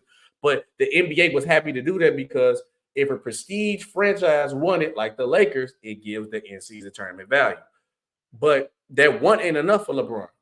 In LA, if he was the Clippers, it'd be nothing said. LeBron can lose, they be chilling. Oh, we got a ring. I'm chilling. Dallas, we chilling. We got a ring. What else? I think even Boston, because Boston was just so iffy because how they milked that 08 championship, they'd have been cool. I don't think there's no place in the NBA that you could win one. Besides, the Lakers, that's it. I think it's no other. Every other place you could probably get one off and be cool. LA, you can't do it. I'm sorry. I think Boston was different because they had been so long. They hadn't won. Their franchise hadn't won since '86. Vegas can't be choosing for them though. I'm sorry. You're right. Yeah, and they hadn't been to the finals since '87. So yeah, for them it was 20 years of basically just pain. And obviously we go back and there's a lot of factors to that. Lynn Bias, Reggie Lewis. Yeah. We understand what happened with them. But yeah, there's not a lot of places where winning just one is one. One. It's like the Yankees. I mean, it's A-Rod got one. So you ain't Jeter. You ain't Jeter. That ain't enough. In New York, you can't do that. Right. It's Alabama football. Oh, y'all got one? Well, look at our trophy room. You know what I mean? It's, so I think the Lakers and the Celtics are to a degree like that. But again, I think, it is interesting to see. I know a lot of people say, "Oh, well, the Lakers are gonna make a move. The Lakers are gonna make a move. The Lakers are gonna make a move." Apparently, Rob Lowe likes this roster a lot. This is what he wanted. This is how he saw the vision he had for this team putting together. As he put it together, I don't see Darvin Ham, going anywhere. I don't think so either. Yeah, I think they can make maybe one or two minor moves, but there's no major move that's going to swing the pendulum. Because at the end of the day, they still have no answer for number 15 in Denver. Nope. And I don't think they're going to get no answer no time soon. If MC Robert, your point, I know you had to pick, but what was the picks at? That was 3 and 5. And you know what? What's the guy's name? I can't think of his name. The owner of the Cavs. The owner of the Cavs. Dan Gilbert, right? LeBron was asking for him to gut it more. Darren Gilbert said at some point he was just like, no, maybe because the Warriors just too good, but don't act like the Cavs got Garland and Mobley if it was up to LeBron. Darren Gilbert decided to stop the LeBron cycle and told him no. That played a part in it because I think he was trying to get like the Paul George and all that. I guess Darren Gilbert just said, hey, I don't think we can compete against the Warriors with KD. I care about my future. Go ahead, go to LA. He let it go. I got my one. That's what I'm telling you. The LeBron cycle don't work in LA. Because if LA don't, you ain't getting Darius Garland and Evan Mobley now. You're not getting those picks because you got to win more than one. Dan Gilbert said, I got my one. I'm cool. You can go head on, LeBron. We're gonna build the team for the future because I got my one. That's the whole point I'm telling y'all. That's my whole point. You prove a point right there, brother. Dan Gilbert, him keeping them picks to go get Garland and Mobley proved my point. He had to stop the cycle and said, I'm cool with the one championship. But in LA, you can't do it. But speaking of another team, let's go ahead and go to the next one. Warriors forward Kuminga thinks Kerr won't allow him to reach his potential. Sean, when I seen this, I'm like, bow, he hit it right on the head. Because it's time to cook Steve Kerr, which is a solid coach. People put him in the greatest of all time. Top 5. I don't know about top 5. Wow. Because all time or currently? No, they said all time. No. Top 10, you can argue because of the winning. I'm cool with that. The greatest shooter of all time. I'm cool with that. Changed the game of basketball for a good little spurt with his style of play. I'm cool with that. But right, I even see he is on, I'm going to call this the Eric Spoelstra clock, right? Eric Spoelstra clock was pretty much like you walk into a team who was great. Not necessarily really your super team. Super teams don't exist, but say it's super team because KD took them to another level. But an elite team where everything was the foundation was cool. You had a nice car. You just had to change the tires, put some rims on it. Now you got the Chevy sitting on 24s instead of the whatever wheels it was on. He just changed the offense, took the team to the next level, won. At KD, you really ain't got to do too much, but cool. This is why I say it's the Eric Spoelstra clock, because now you're done with your big 3 era. You ain't as good as you is. Now you got to actually sit and try to develop a team. Go try to go get you another Jimmy Butler. Go develop a Bam. Go develop a Tyler Hero. Oh, you ain't doing it because you're not giving these kids time to play. Kuminga should have been playing for the last two years. The last 2, when you let Jordan Poole go off, I think when Jordan Poole was going off, Kuminga should have been right next to him on the court every time. This is why Mark Jackson should have a job, because Steve Kerr, you're on the clock to show that you could develop a team. Your coaching card is going to be on the line, because now we got to see, can you really do this? Or was it just a product of having the greatest shooter of all time, the greatest backcourt of all time? You getting a versatile 2-way player in Draymond Green who could guard 1 through 5, rebound, and play the point guard. Then you go add Kevin Durant, who was one of the greatest scorers of all time. You can coach that team and win. Or what? I ain't gonna say the Steve Kerr, the Curry, Clay, Draymond by themselves. I'm talking with KD. You can coach that team and win. What you got to do, just make sure rotations right and make sure Draymond don't punch nobody. Sound like an easy job to me. Kerr, you on the clock, brother. Show me something. Develop a Kuminga. Why you can't develop this kid Kuminga? You had Poole, you let him go. You got Moody, play him, let him develop a new system, develop a new scheme. That small ball lineup ain't working. It didn't work in Team USA, you see, because it's a big man area. You got Jokic, you got Cat over there. You have to do something different. Develop a team. And Sean, Steve Kerr is a great coach, probably in the career top 10 all time. But this is going to be the fraud watch for him if he can't show his skills like Eric Spoelstra did. Or it's going to be that glaring black hole or that black smudge on his coaching resume. Like, yeah, he's a guy who can coach great teams, but that's all he can do. If it ain't a great team, he can't do nothing. So he on fraud watch for me. So a couple things. Excuse me. So one, I hate quoting this guy, but I have to quote him. So George Karl, many years ago, talked about the anointing of coaches. Mm-hmm. Basically, you never been an assistant coach, you never been an advanced scout, you never worked in, you didn't work your way up. You literally got a head coaching job just right off. Right off. So Doc Rivers, for example, Art Jackson, for example, Steve Nash. For example, oh God, that Steve Nash run was god off. Jason Kidd. He's better now. He's better now.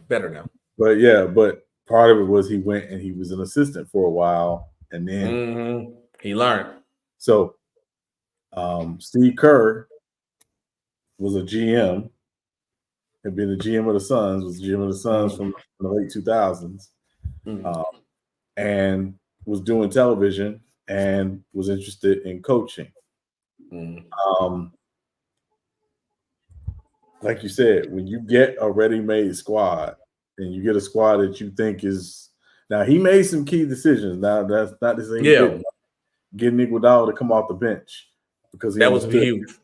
Harrison Barnes needed to start to get the most out of Harrison Barnes. Figuring out the Draymond thing.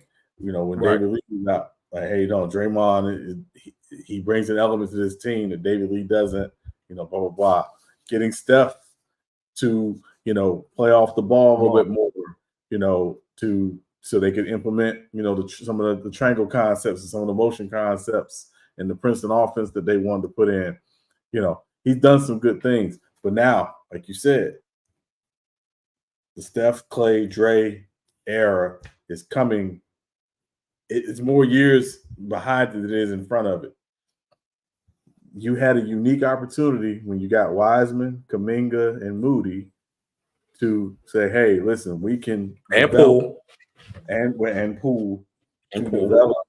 to develop and get ready for our next iteration of this Warriors run, and it's not looking good right now. Now, is Kuminga going anywhere? No, he's not going anywhere. Maybe after coming out publicly saying this, maybe he trying to force his way. I mean, the problem is he's too valuable to them, and I understand his point last night. They lost the game last night, right? So the frustration is we were up. I know that unit was doing well, but we lost. When I was in. Yes. 18 minutes, though, Sean? Yeah.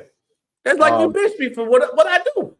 Right, yeah. And his thing was, Wiggins was playing well, blah, blah, blah. But the problem was you were getting killed inside. Aaron Gordon was getting inside, like it was nothing. Layup drill after layup drill for him last night. And again, the problem with the Warriors, SB, is the Warriors, I think, sometimes have become a victim of their own hubris. They were so good that they could do silly things like turn the ball over a lot. They could come out flat in the first half because they knew they could turn it on in the third quarter.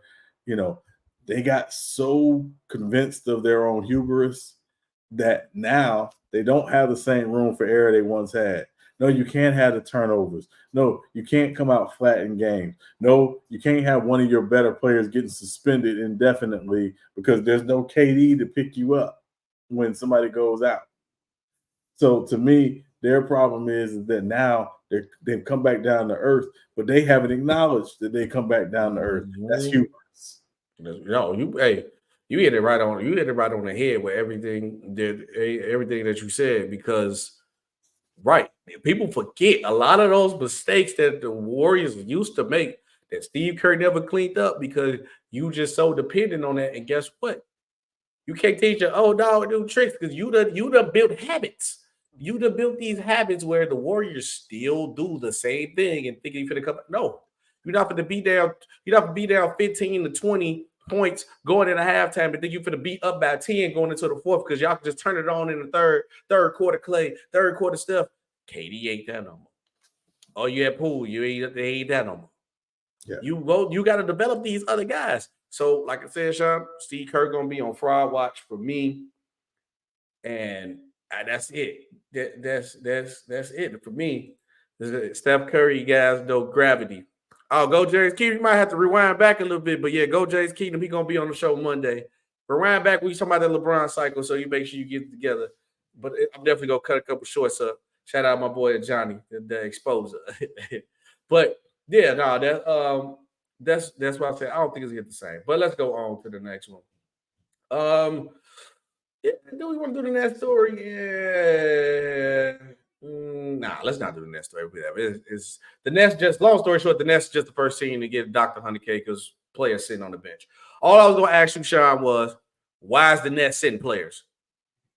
Who they think they is to sit players? Y'all ain't no championship contender team. That's all I gotta say. I'm confused. It's like, why is Ricky Smiley headlining this tour? Who is Ricky Smiley? He ain't funny. you know, who are the next? Why is Ricky Smiley trying to be Money Mike? Who is it? Yeah, like anyway, we can move on. Anyways, move on though. Yeah. But so the Magics are set to retire ShaquilleONeal jersey number 32. Congratulations to Big Diesel, the Big Aristotle, for getting his jersey retired. The first jersey, by the way, to be retired by the Magic, which I think this is a great thing for the Magic. You got a young up-and-coming team who look like they could be the key and a solid team of the future. You want to establish that cachet with the Magic, and who else better than Shaq?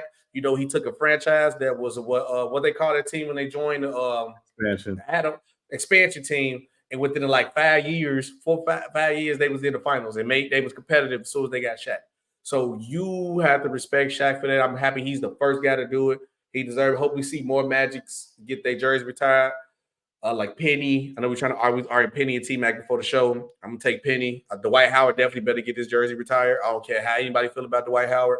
He dominated. We got a finals appearance, multiple defensive players of the year. He was arguably one of the best players in the league.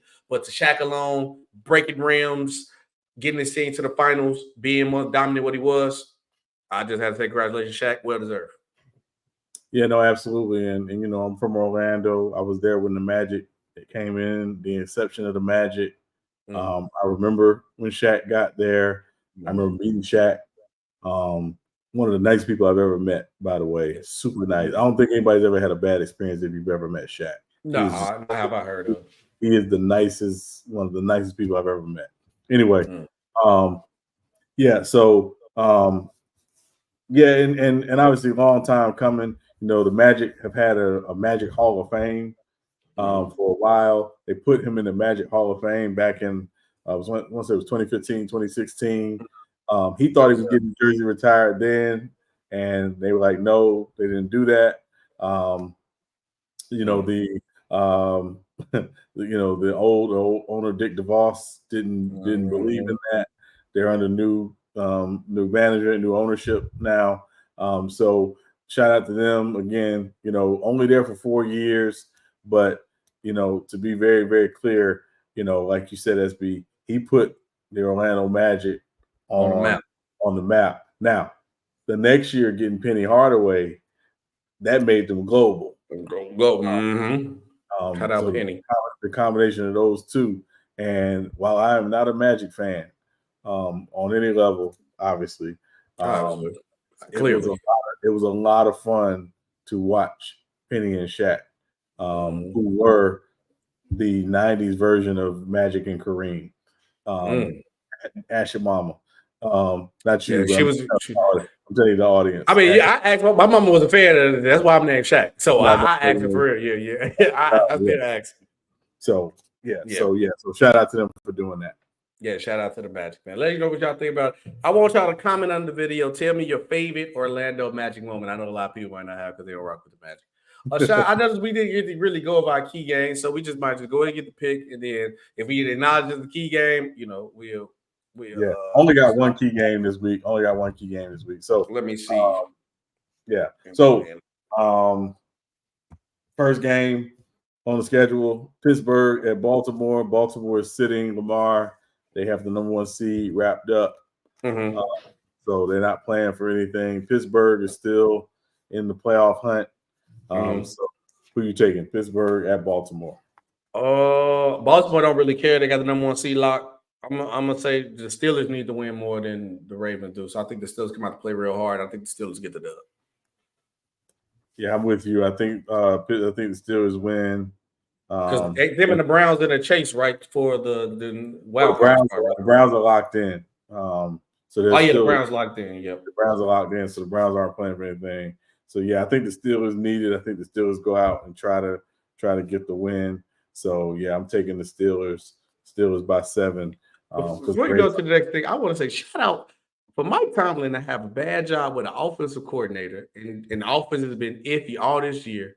To possibly win 10 games, salute to that brother, man. That man don't respect Mike Tomlin. That's all I'm gonna say. Yeah, no, I mean, listen, it's real. I mean, and you know, I think too, you know, it's the value of having someone who understands the main thing is the main thing. and that's a Tomlinism. Keep the main thing the main thing. That's what they did. They kept the main thing. Yeah, I mean, he's got a lot of sayings, but like that's one of them. Like, keep the main thing the main thing. The main thing. Mm-hmm. I agree with you on that. So yeah. So let's go. So yeah. Anyway, that's the Saturday afternoon game. Saturday night, Houston at Indianapolis. Houston, both teams still in the playoff hunt. So who you got? Houston or Indianapolis? I've been rocking with CJ Stroud, the CJ Stroud train, and I'd rather see the Texans in the playoffs than the Colts. I'm sorry, I gotta go CJ Stroud. Get to squabble with him, man. Yeah, we're gonna squabble with you. But yes, we gotta go CJ Stroud. All right, yeah, I'm taking the Texans as well. Need to see CJ Stroud in the playoffs. So that's third. Texans by 7. Next game, Atlanta at New Orleans. Both teams need a win and some help to get in the playoffs. We know who I'm picking, so I mean, I'm just waiting on you. Taylor Heineke, the time decision. Wait, so who say it again? Who you picking? I didn't hit the team. Who you picking? Atlanta and New Orleans. You know who I always pick. You sure? I'm trying to make sure you're sure. Yeah. You know who I always. Okay. I'm taking the Falcons. You know, I'm taking. I know. I've been saying it's been a different time. You know, you might have had a open man experience like me. You know what I'm saying? Like I have the chart. I just make sure. I had to make sure. You sure? I had to ask you, you sure? Yeah, you know my rule. Okay. I respect it. Next game, Tampa Bay at Carolina. Tampa Bay wins and they're in. If they lose, the winner of the Atlanta New Orleans game is the winner of the NFC South. Now, if this was the Baker for a couple years ago, I would say it'd be such a Baker Mayfield thing like the Cowboys to lose to the Panthers. But that man, Big Baker, I've been rocking with the Buccaneers all this year, Sean. Big Baker Mayfield is going to chop up these Panthers and get them on up out of here. Got to go to Buccaneers. Big Baker. Yeah, Baker just got cleared. I am taking. I don't care who at quarterback. The Panthers ain't gonna win. It don't matter. I do think it will be a competitive game. Oh yeah. A very competitive game. Yeah. It's in Carolina, but I think Tampa Bay will find a way. So we both took Tampa. So I'm gonna take Tampa by 3. Hey, shout out Marvin Harrison, boy, because if the Panthers still had their pick, my boy, you'll be in Carolina right here. You'll be in Carolina suffering. You're the DJ boy. Go ahead. Next game, Cleveland at Cincinnati. Okay. Is the Browns sitting anybody? The Browns are sitting Joe Flacco, I believe. Is it Myles Garrett? Probably. They're not playing for anything. So Cincinnati's been eliminated, so they're not playing for anything either. I'm gonna take the Browns. Just take the Browns. That's a 50-50. Like one team don't have nothing to play for, and the next team is always solidified. And Sean, this is my point of what I said earlier. I could have sworn early in the year when Joe Burrow got hurt early, I said just sit him for the year, let him heal. It had a team looking, y'all look too iffy. Y'all ain't gonna be in the playoffs. They forced him back, got hurt again. Now they ain't in the playoffs. They should just set him early in the year and let him came back next year fresh. Joe Burrow will get some capital, buff the line, and y'all have been good. But no, they don't listen to me. You know, I'm just a normal podcaster, just a normal guy. Yeah. I'm gonna take the Browns by 5 in this one. Probably 2. Yeah, next game, Minnesota at Detroit. Detroit coming off a tough game where they got cheated in Dallas. 100% cheated. But they gotta make the race comfortable for Dallas versus the Eagles. That's money sales. And the Vikings got their division locked. The fix was in. The fix was in for sure. I'm gonna take the Lions. Even though I know they might sit everybody, but I feel like the Vikings probably don't care either. So I'm gonna take the Lions. Something telling me to take the Vikings, but it's so hard to pick this week because it's just like half people don't care and anybody can win. Anybody can win if you play on a team that's already in the playoffs. Yeah. They better sit Montgomery and Gibbs too. They better not play, or they better play a half. Yeah. Anyway, next, New York Jets at New England, possibly Bill Belichick's final game. Bill Belichick gonna go out with a bang. I'm going Patriots. Yeah, I think if a bang is 9-0, I mean, it's a poof. It's a poof, but same thing. You know, it's gonna be an ugly game. Oh, terrible game. Yeah.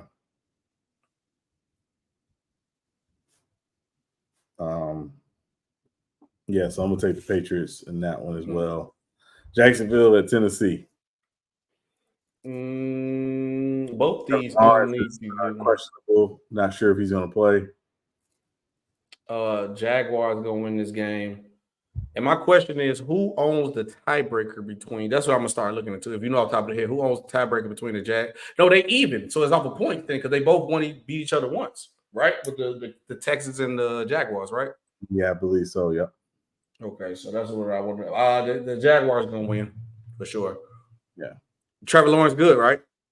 They're saying he's questionable. He's questionable. No Trevor Lawrence, they're gonna lose. But if Trevor Lawrence playing, they're definitely gonna solidify that dub. Yeah. But I think the Jaguars. I'm gonna say that he's there because the game is they got to win this game. Try to solidify the division. Yeah. Yeah. Jacksonville. Jacksonville needs help to win the division. If they win, and Pittsburgh loses or ties, they can still get in the playoffs. Okay. So I don't think they want to take that chance. Go ahead and take care of business. Business. Yeah, you won't take that chance. That's why I asked. That's the first thing I asked about the tiebreakers and all that. I know they close with the wild card because they'd be 10 games, but you don't want to take that chance, especially with y'all division so close. So yeah.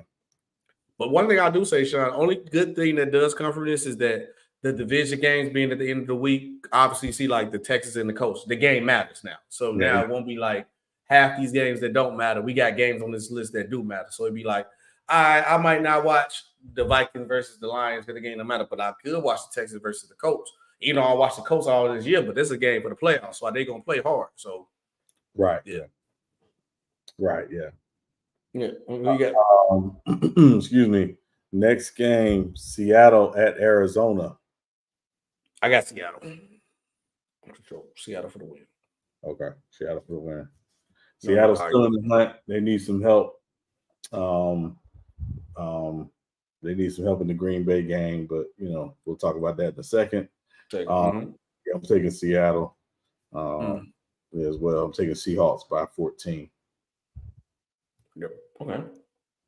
Next game, Chicago at Green Bay. Green Bay clinches a playoff berth if they win. Would it be so much like the Bears to go to Lambeau and ruin them? And I'm only going to say I'll think of ruin not because my boys, the Shy Bulls podcast and the Chicago Bears Central's on the pod. I'm gonna take the Bears winning because it seems like it's gonna happen. And this the reason why, because they started back the next Aaron Rodgers talk with Jordan Love.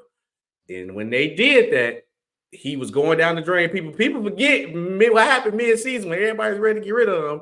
He had a good couple game stretch. Now he back Aaron Rodgers Jr. How does the Packers keep doing this? It's gonna happen, Sean. Because the Bears started it off, but they've been playing better. They got Montez Sweat. I think it'd be the Bears thing to do to come here and beat the Packers and ruin their chance to make the playoffs. But I wanted to ask you about that. I meant to put it in the show. But how do you feel about the Aaron Rodgers, the Packers always doing it again? Talk starting back up again. Like people act like we just got false old man memory, like they weren't ready to get rid of him not too long ago. Yeah, I mean, it's that week to week, right? It's one day you love me, the next day you don't. It's yeah. One day you the GOAT, next day you a piece of SHIT. It go to it, man. I'm gonna take the Packers at home though. I respect it. I'll take close one. I got the Packers by 3. It's hard to win in Lambeau. I can't deny that. Yeah, next game, Kansas City at LA Chargers. No Patrick Mahomes for Kansas City as they are locked into their playoff spot. And this would be such a Charger thing to lose, but I'm not going to pick against my team. I'm going to take the Chargers. I'm gonna take the Chargers too, just because Kansas City. Oh, what? Man. Remember last time you said you ain't gonna pick the Chargers no more. You picked them again. Well, yeah, I mean, no Patrick Mahomes. I mean, you know. I mean, yeah, you go. And they been looking sus with Patrick Mahomes. Right, Travis Kelce too. Yeah, so yeah, I'm taking the Chargers. Go out on a bang. So yeah, I'm taking the Chargers. Okay, I'm with that. I'll take the Chargers by 5. Next game, Denver at Las Vegas. I'm taking the. You're taking the Raiders. The crazy thing, and I hate the Raiders, but I'm taking the Raiders. It's too much drama going on with the Broncos. It's too much drama. It's an iffy game, but 100%. I think I like what Denver's defense has done the last half of the season. But Vegas has played really well, really tough under Antonio Pierce. I'm with you. I'm gonna take the Raiders at home. Which Antonio Pierce deserves to keep his job, by the way. Yeah, he does. But we know what's gonna happen though. Yeah, I'm gonna take the Raiders by 6. Next game, Philadelphia at the Giants. Philly needs to win to keep themselves in the hunt for the division. If you and Action Jackson bet is on the line for this, so I know you're picking the Eagles. And I'm picking the Eagles too because I ain't dumb. I know the Giants gonna sell on purpose. But yeah, the Eagles gonna win. Now this game should have been Dallas versus the Eagles week 18. That'd have been crazy. The winner get the division. That'd have been hard. Yeah, it'd have been great. It'd have been great. It'd have been great, but you can't get everything wrong. Yeah, I'm gonna take the Eagles by 10. Next game, LA Rams at San Francisco. No Brock Purdy for San Francisco as they have locked up the number 1 seed. I'll go Rams. The 49ers ain't gonna care. They cool. They be they're gonna be out there playing their preseason roster. Yeah, I'm taking the Rams in this one too. Yeah, even though I do expect Sam Darnold to play pretty well. Yes. Next game, Dallas at Washington. I got Dallas with this game too. I got Dallas with them. Dallas. And too bad, Action Jackson, because I believe that.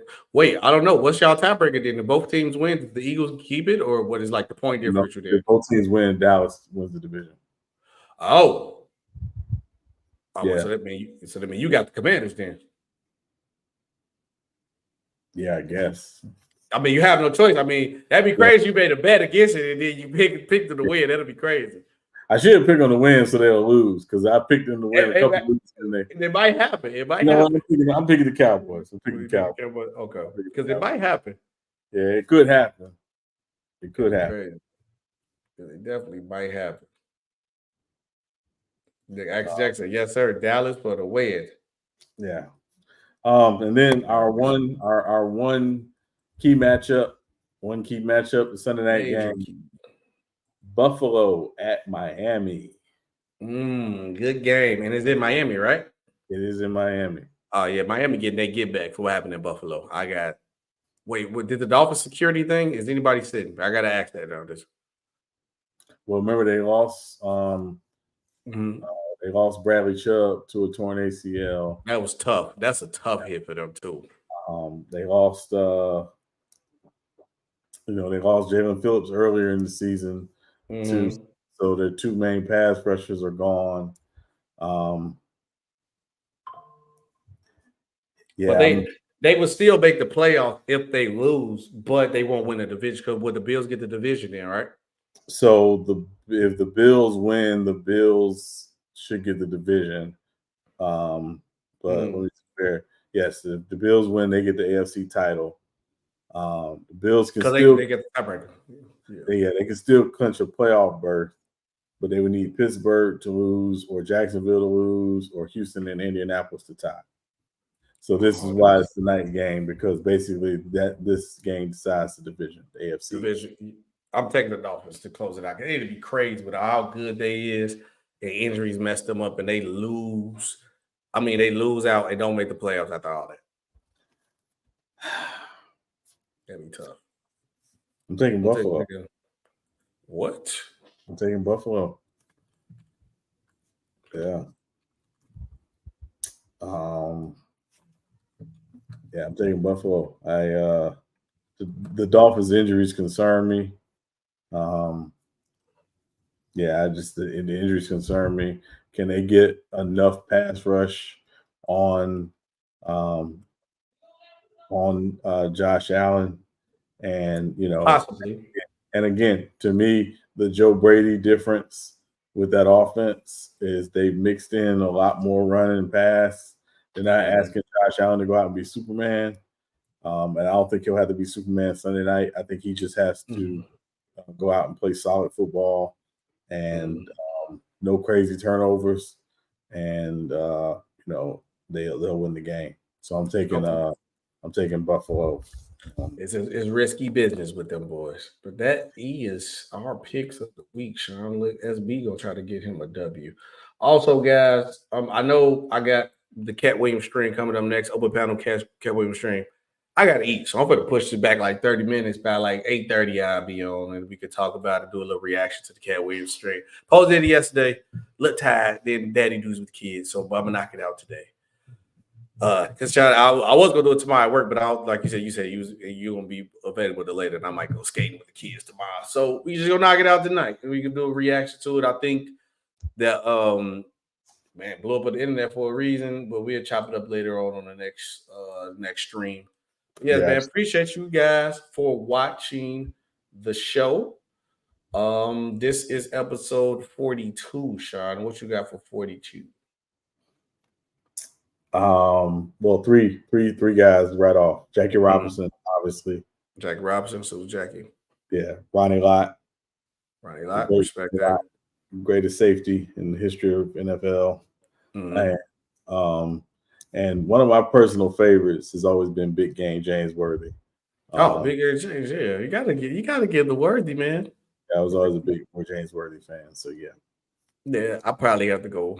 I'm a heavy basketball guy, but I have to go Worthy too. Probably Worthy or Jackie Robinson. I'm cool with them two picks, but you always got to look. I'm sorry. Let me not forget the greatest closer ever in the history of baseball, Mariano Rivera, the Sandman. Yeah, when they used to play, he used to be on Into the Sandman. Actually, Jackson, he is the greatest safety. Cut it out. Look, I just look ranking up players who are wearing 42. We got Jackie Robinson, number 1, Ronnie Lott, number 2. Monero, I'm bogus for not saying Rivera. I'm a Yankees guy. Rivera at 3, James Worthy at 4, Mike Musa at 5, Paul Warfield at 6. Paul Warfield, shout out Paul Warfield. Nate Thurman at 7, Mo Wagner at 8, Charlie Taylor at 9, and number 10, David Henderson. And I got to say honorable mention. Number 12, Darren Sharper, one of the hardest hitting safeties in the league. Darren Sharper. Oh, man. That you never seen that video, Sean, with Madden? Yes. Oh, okay. I like you look like you know what I'm talking about. I'm like, everybody seen the clip. Greg Jennings. Oh, yeah, Darren Sharper. That's a nice pick. But yeah, I have to go James Worthy for sure. Worthy. Thank you guys for watching. He said Ed Reed. Oh, he said Ed Reed, the greatest. I mean, you can argue that. Ed Reed's up there, but Ronnie Lott is Ronnie Lott. Ronnie Lott. Right? Yeah. Do your research. Appreciate you guys watching. Thank you. See you guys on the next one. Like I said, I'm pushing another stream. I'm gonna go eat some food. My girl cooks, so I'm gonna eat, and then we probably back live like 8:30. All right, guys. See you guys on the next one.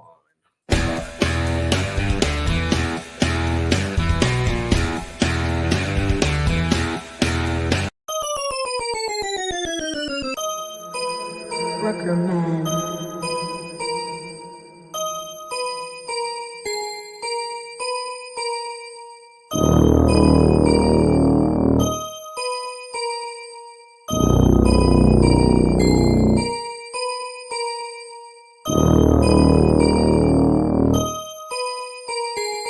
Peace.